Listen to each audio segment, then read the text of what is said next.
السلام علیکم ورحمۃ اللہ وبرکاتہ۔ رب اشرح لی صدری ویسر لی امری واحلل عقدۃ من لسانی یفقہوا قولی۔ امید کرتی ہوں آپ سب ایمان و عمل کی بہترین حالت میں ہوں گے۔ آج میں آپ لوگوں کو مریم علیہ السلام کا واقعہ اور ان کی امی کی دعا کے بارے میں بتاؤں گی۔ مریم علیہ السلام کو آپ سب جانتے ہوں گے کہ حضرت مریم کون تھی، جن کے اوپر قرآن میں ایک سورت نازل ہوئی، سبحان اللہ۔ یہ کون خاتون تھی جن کو اللہ نے پسند فرمایا، اللہ تعالیٰ نے ان کی عبادتوں کو قبول فرمایا، ان کے درجات کو بلندیاں دی۔ یہ کون تھی؟ تو ان کی امی کا نام حنا تھا۔ حضرت مریم کی امی کا نام حنا تھا۔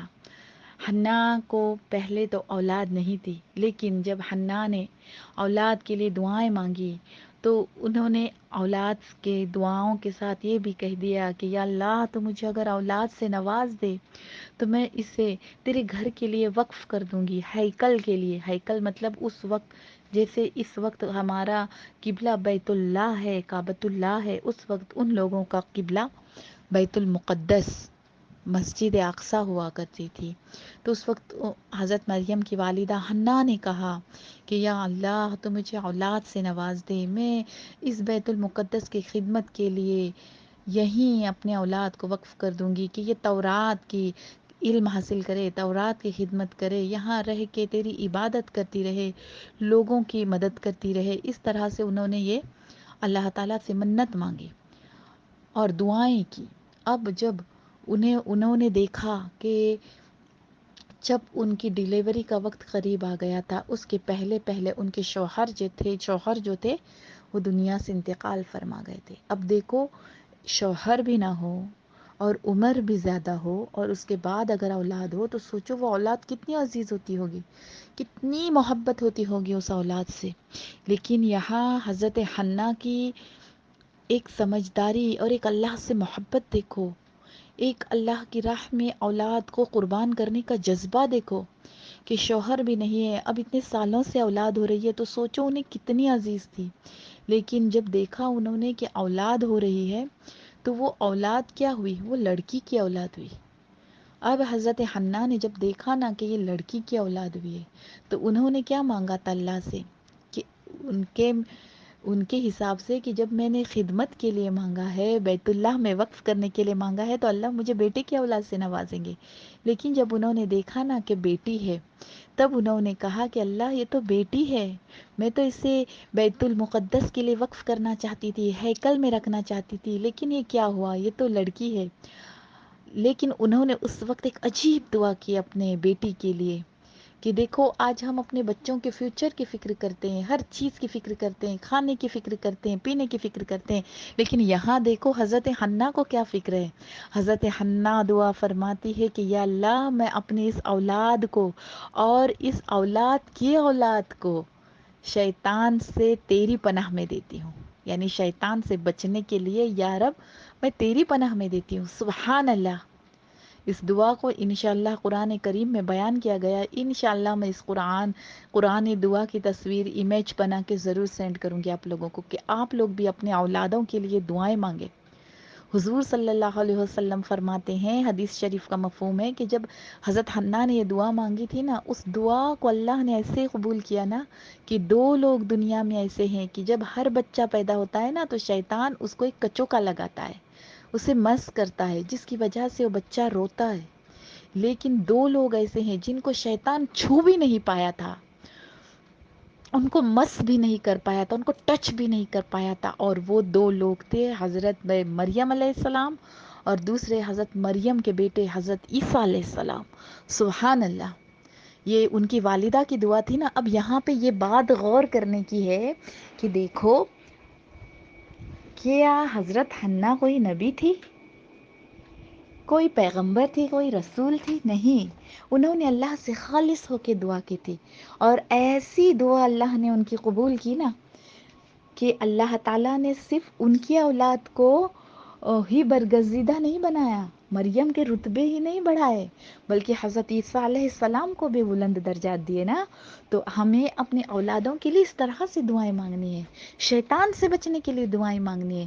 اب دیکھو یہ حضرت حنہ کی کتنی پیاری دعا تھی کہ یا اللہ میں میری اس اولاد کو اور اس اولاد کی اولاد کو تیری پناہ میں دیتی ہوں، شیطان سے تیری پناہ میں دیتی ہوں. سبحان اللہ کہ انہیں شیطان چھو بھی نہیں پایا. اور جب حضرت مریم کو انہوں نے بیت المقدس کے لیے وقف کیا، اس وقت ان کے خالو جو تھے نا حضرت زکریا علیہ السلام تھے. اب زکریا علیہ السلام کے بارے میں انشاءاللہ میں جب یہ چیپٹر ختم ہو جائے گا نا حضرت مریم کا، تو انشاءاللہ ضرور بتاؤں گی کہ انہوں نے بڑھاپے میں 100 یا 120 سال کی عمر میں کیسے اللہ سے اولاد مانگی تھی. لیکن حضرت زکریا علیہ السلام ان کے خالو تھے، تو وہ بھی وہاں پر تھے مسجد بیت المقدس میں، تو ان کی کفالت میں حضرت مریم کو دے دیا گیا.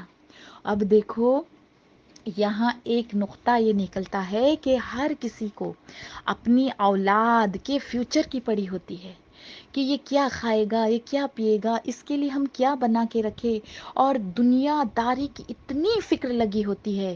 لیکن یہاں پر یہ بات سمجھ میں آتی ہے کہ جب حضرت حنہ نے حضرت مریم کو اللہ کے لیے وقف کیا، بظاہر ان کا اور کوئی سہارا نہیں تھا، کوئی دوسری اولاد نہیں تھی، شوہر بھی دنیا سے چلے گئے تھے، کوئی نہیں تھا، لیکن اللہ کی محبت حضرت حنہ کے دل پہ ایسی چھا گئی تھی کہ حضرت مریم کو بیت المقدس کی خدمت کے لیے وہاں رہ کے عبادتیں کرنے کے لیے وقف کر دیا. وہاں پہ کیا ہوتا تھا، بیت المقدس میں الگ الگ جگہ پہ خیمے لگا کے چھوٹے چھوٹے کمرے بنا کے لوگ وہاں پہ رہتے تھے، سارے مرد رہتے تھے، ابھی تک کوئی عورت وہاں پر نہیں تھی.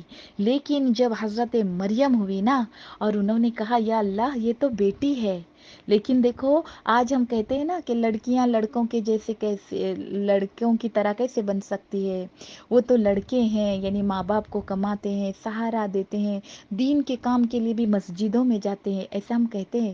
لیکن جب انہوں نے کہا نا کہ اللہ مجھے تو بیٹی پیدا ہوئی ہے، اس وقت اللہ نے کہا تھا کوئی لڑکا اس لڑکی جیسا نہیں. آج دنیا کہتی ہے نا لڑکیاں بیٹوں کی جیسا کہاں ہے، وہ تو بیٹے ہیں جو آگے کچھ کر سکتے ہیں، کما سکتے ہیں، صدقہ جاریہ بننے کے لیے بھی بڑے بڑے عالم بن سکتے ہیں. یہاں اللہ نے جب حضرت حنہ کو حضرت مریم ہوئی نا، تب اللہ تعالیٰ قرآن میں فرماتا ہے کہ کوئی لڑکا اس لڑکی جیسا نہیں. سبحان اللہ، ہم نے اسے بیٹے سے زیادہ عظمت پیدا کیا ہے، بیٹے سے زیادہ عظمت پر پیدا کیا ہے. تو اگر بیٹیاں ہونے پر اگر مایوس ہو رہے ہو کوئی، تو دیکھو اگر ہم اپنے بچوں کے اچھے مقدر کے لیے دعائیں کریں، اللہ کے حفظ و امان میں دے، اور اگر اللہ تعالیٰ اس بچی کو چن لے نا تو وہ بیٹوں سے بھاری نکلتی ہے. اب جب حضرت مریم کو وقف کیا گیا، سبحان اللہ، ایک بیٹی ہو کے وہ بیت المقدس میں پروان چڑھ رہی ہے، اس مسجد اقصی میں پروان چڑھ رہی ہے. زکریا علیہ السلام کا یہ عالم تھا کہ انہیں بھی اولاد نہیں تھی، وہ بھی بوڑھے ضعیف لاغر ہو گئے تھے، لیکن وہ حضرت مریم کے کمرے کو باہر سے لاک کر کے نکل جاتے اور اپنے دن بھر کے کام کرتے، اپنے کمرے میں جا کے ذکر کرتے.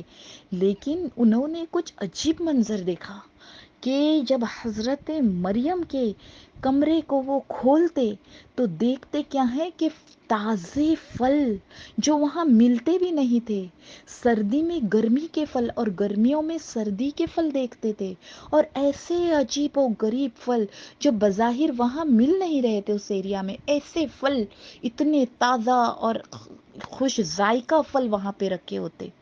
زکریا علیہ السلام نے دیکھا کہ ایسے پھل، مریم سے پوچھا مریم، اے مریم یہ پھل کہاں سے آتے ہیں؟ سبحان اللہ، مریم نے کہا کہ میرا رب ان اللہ یرزق من یشاء بغیر حساب، کہ میرا رب جس سے چاہتا ہے، بے شک میرا رب جسے چاہتا ہے بے حساب نواز دیتا ہے، بے حساب روزی دے دیتا ہے. اللہ اکبر. زکریا علیہ السلام نے جب مریم کا یہ جواب سنا نا، حضرت مریم علیہ السلام کا، زکریا علیہ السلام نے سوچا کہ جب مریم کو بے موسم پھل اتنے تازگی بھرے بند کمرے میں مل سکتے ہیں، تو پھر مجھے بے موسم اس بڑھاپے میں میرا رب العزت اولاد سے کیوں نہیں نواز دیتا؟ نواز سکتا، ضرور نواز سکتا ہے. اللہ تعالیٰ تو ان اللہ علی کل شیء قدیر ہے کہ ہر شے پر قادر ہے. زکریہ علیہ السلام نے وہی دعا مانگی تھی اور انشاءاللہ میں اس کے بارے میں بتاؤں گی. اب رہا مریم علیہ السلام کا سوال کہ صرف پھل ہی نہیں ملتے. جب مریم علیہ السلام کا کمرہ کھولتے تو ایک کمرے میں بند لڑکی بچی، لیکن جب اس سے بات کی جاتی، گفتگو کی جاتی تو ایسے فراست کی اور حکمت کی باتیں کرتی، ایسے علم کی باتیں کرتی، ایسے تورات کی علم کی باتیں کرتی. تورات اس وقت موسیٰ علیہ السلام پہ نازل ہوئی کتاب تھی. جس طرح ہم قرآن کریم پڑھتے ہیں نا، ہمارے پیغمبر نبی صلی اللہ علیہ وسلم پر نازل ہوئی، اسی طرح موسیٰ علیہ السلام کو تورات نام کی کتاب ملی تھی. تو وہ تورات کی باتیں بتاتی، علم بتاتی، ایسی معرفت کی باتیں کرتی، ایسی اللہ کے محبت کی باتیں کرتی کہ لوگ حیران رہ جاتے کہ ایک کمرے میں بند بچی کو یہ علم. اور جب پھل دیکھے جاتے تو ایسے پھل مل گئے ہیں، قرآن میں اس کا تذکرہ آتا ہے. اب پتہ کیا چلا؟ اے بچوں کی روزی کی فکر کرنے والوں، اے بچوں کی عزتوں کی فکر کرنے والوں، کہ کس طرح سے ان کا سٹیٹس بڑھے گا، کس طرح سے دنیا میں شہرت پائیں گے، کس طرح سے انہیں مال ملے گا. اے پریشان ہونے والوں، بچوں کو اللہ کی محبت میں لگا دو، بچوں کو اللہ کا پتہ بتا دو، بچوں کے دلوں میں اللہ کی یاد کو سجا دو. پھر دیکھو کیا ہوتا ہے. جیسے مریم علیہ السلام کو بن موسم پھل اللہ تعالیٰ جنت کے پھل عطا کرتا تھا ایک بند کمرے میں. سوچو تو صحیح کہ ایک لڑکی بند کمرے میں بیٹھی ہے اور اللہ تعالیٰ اس بچی کو، اس لڑکی کو بے موسم تازہ پھل جنت کے اس بند کمرے میں عطا کر رہے ہیں. تو جب ہم اپنی اولادوں کو اور ہم خود بھی اللہ کے لیے جب ہم دنیا سے ہٹ جاتے ہیں، دنیا کو، گناہ کے آلے کو، گناہ کے موقع کو، گناہ کے ہر ذریعے کو اللہ کے لیے چھوڑ کے جب ہم ایک بازو میں ہو جاتے ہیں نا، تو اللہ تعالیٰ ایسے مریمی پھل ہمیں عطا کرتا ہے کہ بظاہر وہ جنت کے پھل تو نہیں ہوتے، لیکن ہمارے زندگی میں ایسا سکون بھر دیتا ہے، ایسی چیزیں عطا کر دیتا ہے کہ ہم سوچتے رہ جاتے ہیں کہ یہ کہاں سے ہوا، یہ کیسے ہوا. لوگ سوچتے ہیں اسے یہ کیسے ملا، یہ تو امپاسبل ہے. لیکن وہ وہی مریمی پھل ہوتا ہے جو اللہ کی راہ میں قربانی دینے کی وجہ سے، اللہ کی راہ سے یہ دنیا فانی کو چھوڑنے کی وجہ سے بندے کو اللہ نواز دیتا ہے. سبحان اللہ، اسے مریمی پھل کہتے ہیں. اب دیکھو، ایک یہ بیان، یہ ایسے گروپس جو دینی ہوتے ہیں، اس کے بارے میں ایک سوچو. پہلے دور میں ایسی باتیں سننے کے لیے لوگ کتنا دیر لگاتے تھے، اپنے گھر کے کام کرتے تھے، کام کاج سے نمٹ کے پھر باہر تیار ہو کے جب اتنا دور پیدل چل کے جب وہاں گھروں میں پہنچتے، پھر سنتے، وہاں بیٹھتے اور پھر واپس اپنے گھر آ جاتے، گھر کے حال کو سنوارتے. اتنا وقت ضائع ہوتا تھا. اور الحمدللہ آج بھی ایسے جگہ پہ جانا چاہیے. لیکن اگر کئی خاتون ایسی ہے جو اپنے گھروں میں بند ہے، جو باہر نہیں جا سکتی، یا جا تو سکتی ہے لیکن گھروں کے ارد گرد اس طرح سے محلوں میں دینی ماحول نہیں ہے، اور اگر گھر بٹھائے اللہ انہیں اپنی معرفت کی باتیں، قرآن کی باتیں، اپنے ولیوں کی باتیں، اپنے نبیوں کی باتیں، اپنے محبوبوں کی باتیں سنا رہا ہے، تو مبارک ہو، یہ وہی مریمی پھل ہے. یہ اسی طرح کے بند کمرے میں، بند گھر میں بے موسم ملنے والے آپ کو وہ پھل ہے جس سے آپ کا ایمان سرسبز و شاداب ہو رہا ہے. اللہ کا شکر ادا کرو اور اس کی قدر کرو، انہیں ضرور سنو، اور بھی جہاں آپ کو قرآن کی تعلیم ملتی ہے اسے ضرور حاصل کرو. جیسے مریم علیہ السلام کو بند کمرے میں اللہ کی معرفت مل جاتی، ایسا علم مل جاتا کہ بڑے بڑے علماء یہ سن کے حیران رہ جاتے کہ یہ بچی کے سینے میں یہ علم آ کہاں سے رہا ہے. یہ اللہ تعالیٰ انہیں اپنے جنت کے پھلوں سے نواز رہا ہے، اپنے علم سے نواز رہا ہے. وہاں حنا کی قربانی تھی کہ اللہ کی محبت میں اپنے سہارے کا نہ سوچتے ہوئے انہوں نے اپنی اولاد کو اللہ کی راہ میں قربان کیا. اللہ کی راہ کے لیے دنیائی غموں سے آزاد کر کے اس خیمے میں چھوڑ دیا، ہیکل میں، مسجد اقصی میں چھوڑ دیا. اللہ نے اس بچی کو، اس مریم علیہ السلام کو ایسا بنا دیا کہ کوئی بیٹا اس کو نہیں پا سکتا. قرآن میں فرمایا ہے کہ اللہ تعالیٰ نے مریم کو چن لیا. یہ چناؤ کیسے ہوا؟ یہ ان کی ماں کی دعا تھی، ماں کی نیک نیتی تھی، ماں کا ایک نیک ارادہ تھا. اب وہ قربانی تھی ماں کی، جس کی بدولت اللہ نے مریم کو ایسے چن لیا کہ کوئی بیٹا بھی اس مرتبے کو نہیں پا سکتا تھا. اب یہاں جب مریم کو چنا گیا نا، سبحان اللہ، مریم کو اللہ نے ایسے چنا کہ علم عطا کیا، بے موسم پھل عطا کیا، اور صحت بھی۔ قرآن میں اللہ تعالیٰ فرماتا ہے ہم نے مریم کی بہترین پرورش کی۔ پرورش کیا کی؟ ایک بند کمرے میں مریم کو روحانی علم سے بھی پرورش کی کہ روحانی غذائیں ایسی ملتی کہ عام لوگوں سے مریم کی عقل، مریم کی ذہانت، مریم کا ایمان بہت بڑا ہوا تھا۔ اور دوسری یہ کہ ایسے پھل ملتے، ایسی غذا اللہ عطا کرتے کہ دیکھو ایک ماں کے پاس ہی بچہ بہت اچھے سے بڑا ہوتا ہے، لیکن یہ اللہ کے حوالے کرنے کا انعام یہ ملا حضرت حنا کو کہ مریم عام لوگوں سے زیادہ جسمانی طریقے سے بھی طاقتور ہو کے بڑھتی تھی۔ ان کا جسم عام لوگوں سے زیادہ صحت مند اور تندرست اللہ نے بنا دیا تھا۔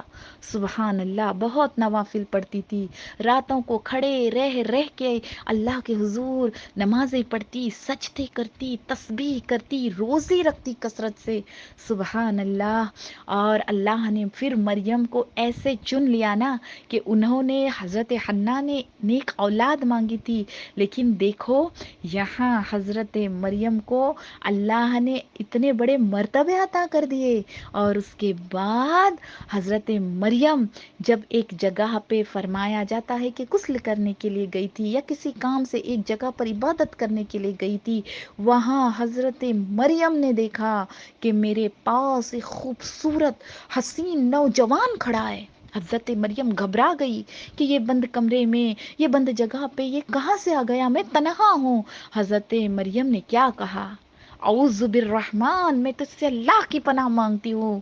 سبحان اللہ، یہ کوئی شخص یا کوئی انسان یا نوجوان لڑکا نہیں تھا، بلکہ وہ حضرت جبرائیل علیہ السلام، فرشتوں کے سردار تھے، جو حضرت مریم کو بنا شوہر کے حضرت عیسیٰ علیہ السلام دینے آئے تھے۔ سبحان اللہ، آپ نے سنا ہوگا نا حضرت عیسیٰ علیہ السلام، اور ایسا بیٹا اللہ نے حضرت مریم کو عطا فرمایا نا۔ پھر انشاءاللہ میں یہ باتیں، حضرت مریم کی ڈیلیوری یعنی کس طرح سے حضرت عیسیٰ علیہ السلام پیدا ہوئے، ان کی ولادت کا وقت کس طرح سے اللہ نے ان پر عطائیں کی، یہ انشاءاللہ نیکسٹ ریکارڈنگ میں ڈالوں گی۔ لیکن یہ سوچو کہ بند کمرے میں رزق کا مل جانا، بند کمرے میں علم و معرفت سے سینے کا بھر جانا، یہ ایک نیک ماں کی وہ قربانی تھی، وہ اللہ سے محبت تھی کہ اپنے بچی کو اپنے سے جدا کر دیا، جبکہ ان کے پاس بظاہر اور کوئی سہارا نہیں تھا۔ پتہ کیا چلا؟ جب ہم اللہ کی محبت میں کسی اپنی پسندیدہ چیز کو قربان کرتے ہیں نا، تو اللہ تعالیٰ پھر اس چیز کو ایسے سنبھال کے دکھا دیتے ہیں اور ہماری آنکھوں کو ٹھنڈا کر دیتے ہیں۔ کہ اللہ نے فرمایا کہ جب لوگ کہتے ہیں کہ لڑکی لڑکے جیسے نہیں ہوتی، لیکن قرآن فرما رہا ہے کہ کوئی لڑکا اس لڑکی جیسے نہیں ہو سکتا تھا اس دور میں۔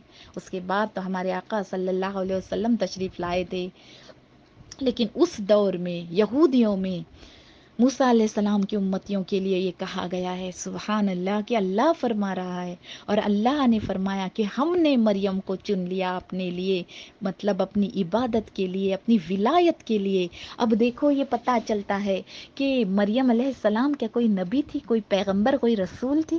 نہیں نا، یہ اللہ کی پسندیدہ بندی تھی، چنی چنی ہوئی بندی تھی، اللہ کی ولیہ تھی۔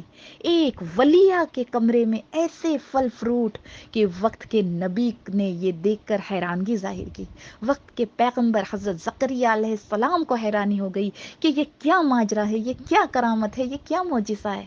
اور ایک عورت کیسا مقام پا سکتی ہے اللہ سے محبت کر کے، اللہ کا ذکر کر کے، اللہ کی عبادت کر کے، کہ وقت کے نبی بھی اس وقت حیران تھے کہ مریم یہ بے موسم پھل تمہارے کمرے میں آتے کہاں سے ہیں۔ اللہ تعالیٰ اپنے آج بھی بندوں کو جب کوئی اللہ کے لیے دنیا کے گناہوں سے جدا ہو جاتا ہے، الگ تھلگ نیکیوں میں لگ جاتا ہے نا، تو اس وقت اللہ تعالیٰ اس کے لیے ایسے مریمی پھل عطا کرتے ہیں کہ عام بندے یہ سوچ کے حیران ہو جاتے ہیں کہ اس اس کے یہ کام کیسے بن رہے ہیں، اس کی یہ بات کیسی بن رہی ہے، اس کو یہ چیز کیسے مل رہی ہے، اور وہی نعمت مریمی پھل ہوتے ہیں جو بے موسم اللہ ہم سے اپنے سے محبت کرنے والوں کو عطا فرما دیتے ہیں۔